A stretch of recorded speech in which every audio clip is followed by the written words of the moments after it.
hockey players matched up against the United States with all amateurs. That's changed since then. Now we have some professionals playing on our basketball teams and stuff, but it wasn't like that then. I mean, the USSR were prohibitive favorites in this game. And it's considered to be one of the great underdog stories in history. Do you believe in miracles? But you know what? We love a good underdog story, don't we?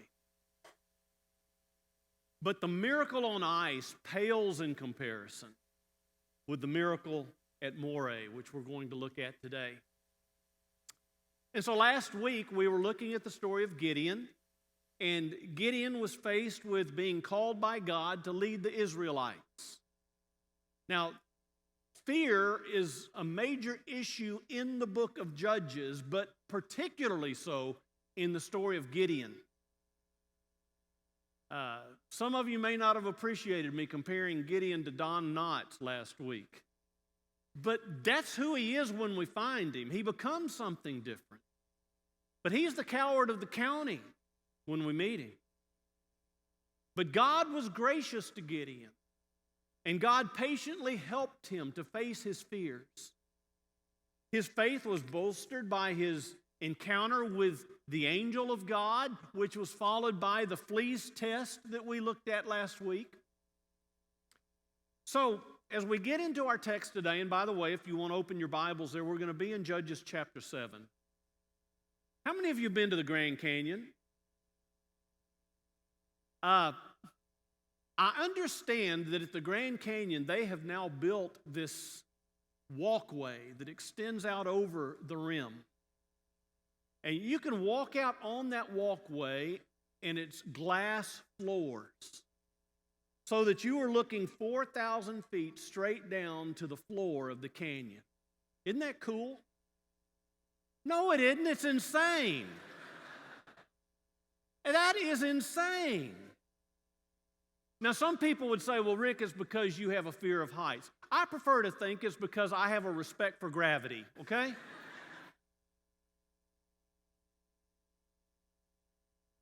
When there's a steep drop beneath us because we're taking a leap of faith, whatever is holding us from the plunge to death is going to come into question. And this is the lesson that Gideon's going to learn today. God isn't concerned so much with building Gideon's self-confidence. God is concerned with building Gideon's God confidence. He's concerned with building Gideon's dependence on him, trust in him. Because it's difficult and perilous, many of the things we face in life. And in those moments, trust is going to be the key to boldness. And that's the issue in today's story. So, Gideon is about to face the battle that is in large part going to define his life. And it begins in chapter 7 and verse 1, where it says, early in the morning, Jerubbaal, that is Gideon, and all his men camped at the spring of Harod. Now, if you were here last week, you remember that the townspeople gave Gideon this nickname, Jerubbaal, which means let Baal contend with him. As I said last week, I don't know if it's a compliment to Gideon or if it's a criticism, but the writer of Judges seems to think that it's something positive. And that's the way he then refers to Gideon in this chapter. Because you see, oftentimes in Scripture, when God changes someone's name, it's because something significant has happened to their faith. So Gideon's now heading into battle as a man of faith, rather than a man of fear. Don Knotts is being transformed, but God isn't done with him yet. And so verse 1 goes on to say, the camp of Midian was north of them in the valley near the hill of Moray. The Lord said to Gideon, you have too many men. I cannot deliver Midian into their hands, or Israel will boast against me. My own strength has saved me.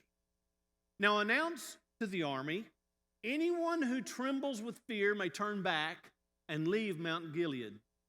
So 22,000 men left, while 10,000 remain. Now, you won't find this kind of advice in any military manual. It had to be embarrassing for Gideon. He's a new leader with concerns about how others are going to assess his leadership. He's just managed to raise this army of 32,000 men to go up against an army of 135,000 men. It's amazing he was able to get that many. Now, what are his 32,000 men going to think if he dismisses 2/3 of the army by allowing those who are afraid to go home? After all, nations don't downsize when they're preparing for war. They mobilize the reserves. They cancel all leaves.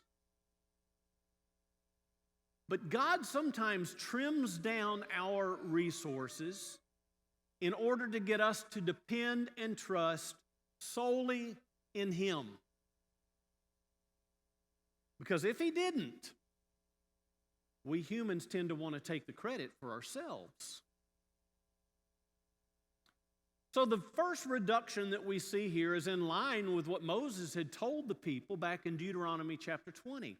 He had said that when you're preparing for war, there's a point in that preparation that the officers are to say to the people, "Is anyone afraid or faint-hearted? Let him go home so that his fellow soldiers will not become disheartened too." This could be considered to be a practical reason. When soldiers panic and flee, it can cause mass panic and lead to being routed. And so, in one fell swoop, Gideon's army is reduced from 32,000 to 10,000. But God still isn't finished. It says, "But the Lord said to Gideon, there's still too many men. Take them down to the water, and I will thin them out for you there. If I say this one shall go with you, he shall go. But if I say this one shall not go with you, he shall not go." So Gideon took the men down to the water. Then the Lord said to him, "Separate those who lap the water with their tongues as a dog laps from those who kneel down to drink." 300 of them drank from cupped hands, lapping like dogs. All the rest got down on their knees to drink. The Lord said to Gideon, "With the 300 men that lapped, I will save you and give the Midianites into your hand. Let all the others go home." So Gideon sent the rest of the Israelites, but kept the 300 who took over the provisions and trumpets of the others. So, understand, this is a spring. It's out in the open. And God says, take your troops down there and let's divide them by how they drink. If they stoop down and they get a handful of water and bring it up to their mouths, I'm going to keep those. But if they get down and put their face down to the water and drink, they're going home. Now, let me tell you how we traditionally tell this story. It traditionally goes something like this. God chose the 300 lappers because they showed a readiness for battle by bringing the water up to their faces so that they could keep their eyes up and be alert. Allow me to debunk that story. Allow me to kill one of our sacred cows of VBS.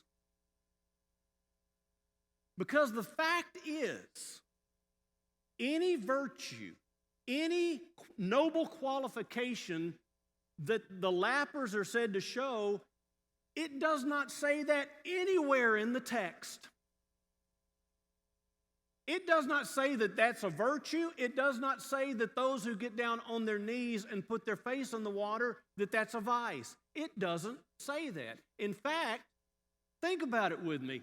That really goes against the story. And so it's interesting, I was reading this week a slant on this story that's different. And it was written by a preacher who used to be in the infantry. And he said that the first rule of infantry is you keep your head down. So he said, if it's this open place, you've got the enemy that's watching, you don't go up there, or you don't go to the water and keep your head up while you drink. You're going to crawl out there, and you're going to put your face into the water to drink. You're going to keep your head down. And he goes on to say, tongue-in-cheek maybe, that perhaps God chose the lappers, the one who brought the water up to their mouths, because they were less qualified than the others. In fact, he used this language. He said that perhaps God chose the lappers because they were D-U-M-B. Okay? Now you say, Rick, that's crazy. That doesn't make sense. Well, it doesn't make sense because we've always heard the story another way. To which I would say, that actually fits the story better than our traditional view. And here's why. God's point in decreasing Gideon's army down to 300 isn't to come up with an elite force like the Navy SEALs or the Army Rangers. Okay? It is to demonstrate God's power. The water drinking test was simply God's method of reducing Gideon's army. The 300 are a sign of Israel's weakness, not of Israel's strength. And the key verse is chapter 7 and verse 2. That says, the Lord said to Gideon, you have too many men. I cannot deliver Midian into their hands, or Israel will boast against me. My own strength has saved me. So because of the tendency of God's people to glorify their own efforts and to trust in their own methods, God insists that they be reduced to utter helplessness, because only then will they recognize that their deliverance can only be attributed to God's mercy and to God's power. So what might that mean to us? Well, maybe it means that when we as a church begin long-range planning, that we don't depend so much upon what we can do or what resources we have, but maybe we need to consider more how big a God we serve. So let's jump down to the victory report to see how consistent it is with this theme of weakness. It says, dividing the 300 men into 3 companies, he, Gideon, placed trumpets and empty jars in the hands of all of them with torches inside. Watch me, he said to them, follow my lead. When I get to the edge of the camp, do exactly as I do. When I and all who are with me blow our trumpets, then from all around the camp blow yours and shout for the Lord and for Gideon. Gideon and the 100 men with him reached the edge of the camp at the beginning of the middle watch, just after they had changed the guard. They blew their trumpets and broke the jars that were in their hands. The 3 companies blew the trumpets and smashed the jars. Grasping the torches in their left hands and holding in their right hands the trumpets they were to blow, they shouted, a sword for the Lord and for Gideon. While each man held his position around the camp, all the Midianites ran, crying out as they fled. When the 300 trumpets sounded, the Lord, catch this, the Lord caused the men throughout the camp to turn on each other with their swords. The army fled to Beth-shittah toward Zerara, as far as the border of Abel-Meholah near Tabith. Now Gideon's plan seems ingenious. Divide into 3 groups, smash the jars, brandish torches, blow the ram's horn, and yell. And yet verse 21 says that each man held his position around the camp, while verse 22 says, or describes this chaos among the Midianite warriors. I want you to notice again what it says in verse 22. When the 300 trumpets sounded, the Lord caused the men throughout the camp to turn on each other with their swords. So who gets the credit for the victory?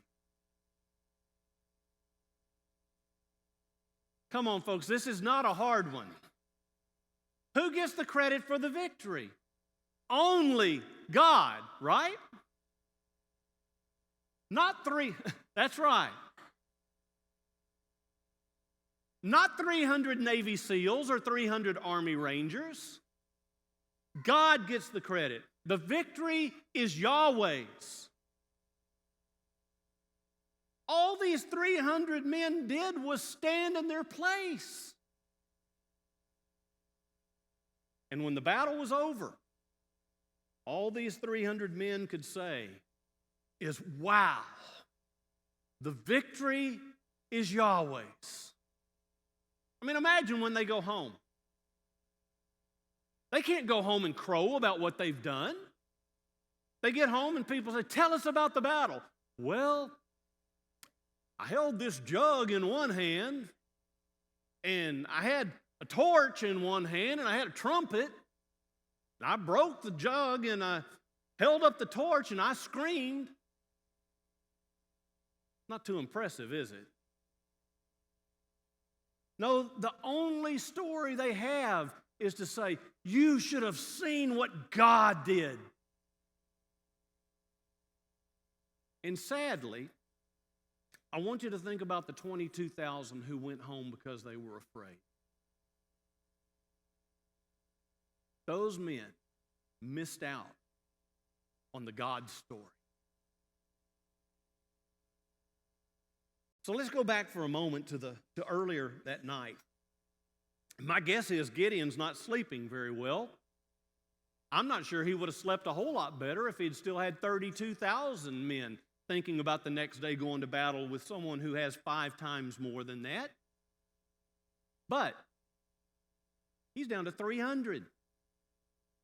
So he's not sleeping well. His army's been reduced by 99%. But as he tried to sleep, God came to him to give him assurance of victory. It said, during that night, the Lord said to Gideon, get up, go down against the camp, because I'm going to give it into your hands. If you're afraid to attack, go down to the camp with your servant Purah and listen to what they're saying. Afterward, you'll be encouraged to attack the camp. So he and Purah, his servant, went down to the outpost of the camp. The Midianites, the Amalekites, and all the other eastern peoples had settled in the valley, thick as locusts. Their camels could no more be counted than the sand on the seashore. That had to be a terrifying sight, don't you think? Gideon comes down and he looks out at this valley, and it's solid people, camels, infantry. But Gideon arrived just as a man was telling a friend his dream. I had a dream, he was saying, a round loaf of barley bread came tumbling into the Midianite camp. Now, barley was usually just fed to the animals. It was not for human consumption, but hey, they've stolen all the Israelites' wheat, so this is obviously representative of Israel. Came tumbling into the Midianite camp. It struck the tent with such force that the tent overturned and collapsed. His friend responded, this can be nothing other than the sword of Gideon, son of Joash, the Israelite. God has given the Midianites and the whole camp into his hands. When Gideon heard the dream and its interpretation, he bowed down and worshiped. I want you to consider this.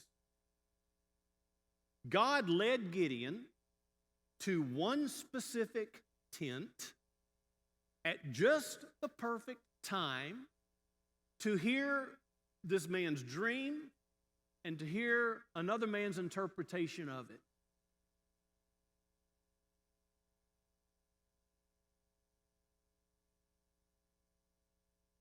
Why would an army of 135,000 men who are well armed, fear an army of 300 who are not well armed?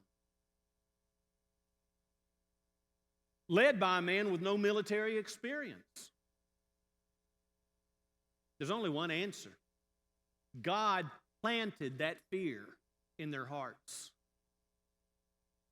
And as a result of hearing them, Gideon's fear and Gideon's doubts were overcome. And at that moment, he realized that God was fighting Midian, and so Gideon bowed down and worshiped. And then notice what he goes to his army of 300 and tells them. He returned to the camp of Israel and called out, "Get up, the Lord has given the Midianite camp into your hand."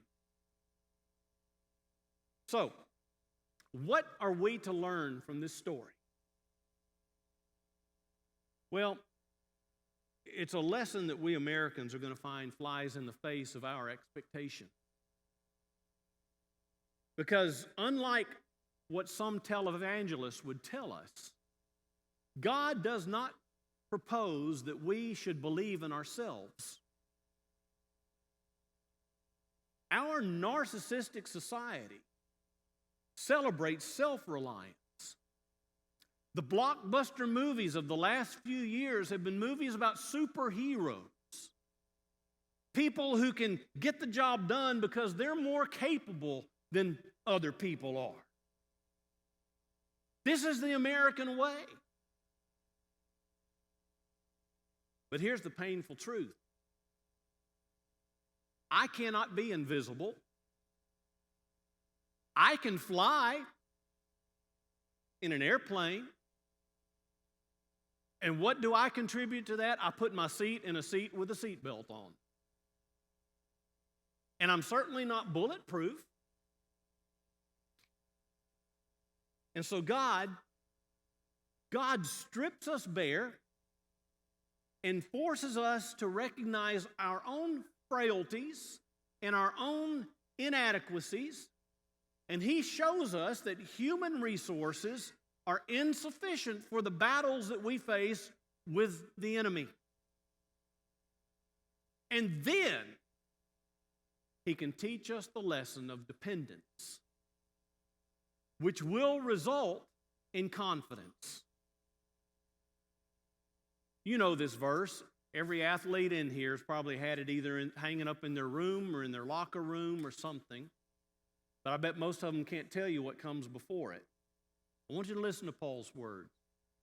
I have learned to be content, whatever the circumstance.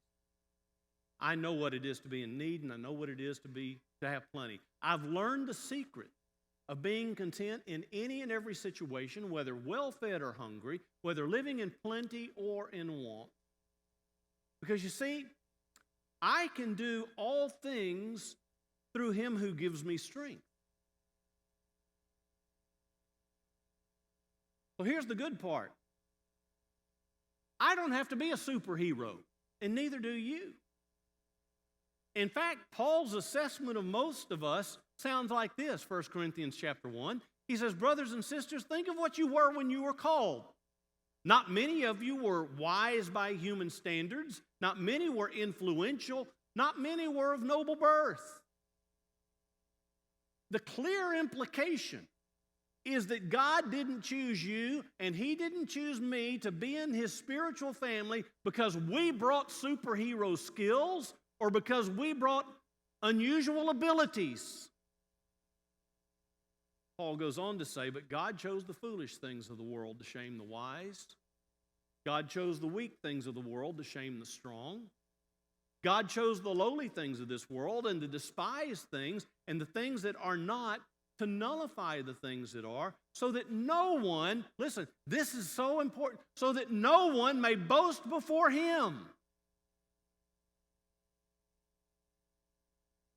So, I love this passage in 2 Corinthians chapter 12, where Paul describes in the third person that he got to see a peek of heaven. And he says, because I would be likely to boast in that, God humbled me by giving me a thorn in the flesh. And I prayed for that thorn to be removed. But do you know what God said to me? God said, my grace is sufficient for you, for my power is made perfect in weakness. Paul says, therefore, I will boast all the more gladly about my weaknesses, so that Christ's power may rest in me. That is why, for Christ's sake, I delight in weaknesses, in insults, in hardships, in persecutions, in difficulties. For when I, catch this, for when I am weak, then I'm strong. Can you honestly say that before God today? Let's say it together. For when I am weak, then I am strong.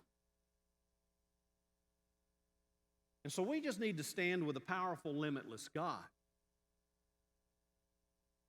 The sufficiency test is not about my capability. It's about my trust in a God who is always capable. And that's good news, isn't it? So we offer an invitation for any who might want to come to ask for prayer, go to room 102 to meet with an elder and his wife, or possibly, oh, how delightful it would be if someone wanted to come and be baptized today. We're going to stand and sing and give you an opportunity to do that.